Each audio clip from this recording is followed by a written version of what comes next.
شیخ Saadi رحمہ اللہ نے ایک مثال بیان فرمائی ہے کہ ایک علاقے کے اندر چند لوگ عابدین مسجد میں بیٹھ کر اللہ اللہ کر رہے تھے، اللہ کا ذکر کر رہے تھے۔ ان کا مرشد انہیں اللہ اللہ سکھا رہا تھا، اس کے مریدین بیٹھ کر اللہ اللہ سیکھ رہے تھے، اللہ کا ذکر کر رہے تھے۔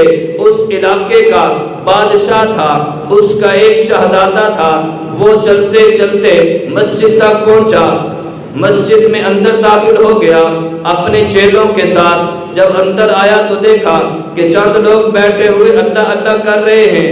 اس کو بڑا عجیب لگا، اس نے کہا یہ کیا کر رہے ہو؟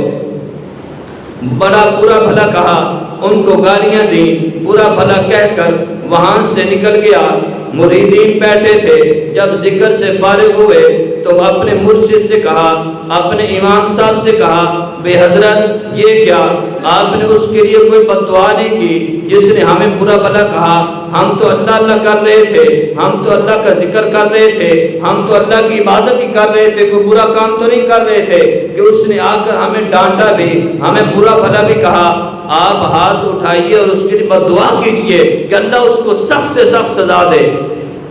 تو اس مرشد نے کہا ہاتھ اٹھا لو۔ تمام مریدین نے ہاتھ اٹھا لیے۔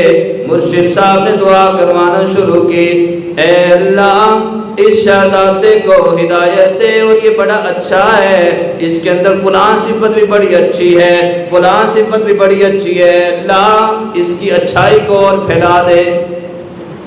یعنی اس کی تعریف کی، اچھائی کی دعا کی۔ دعا سے جب فارغ ہوئے تو ایک مرید پھر کہا، حضرت یہ کیا؟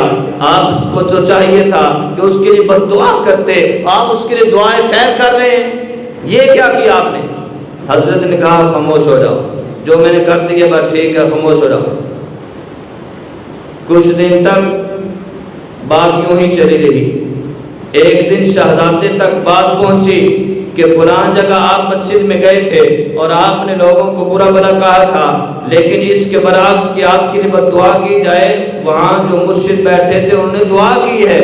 شہزادہ بڑا حیران ہو گیا، اس نے کہا اچھا میرے لیے انہوں نے دعا کی ہے؟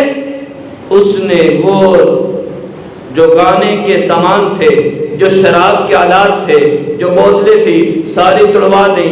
کہا آج کے بعد میں ان کو استعمال نہیں کروں گا، اور میں ان کو چاہتا ہوں کہ وہ مرشد صاحب میرے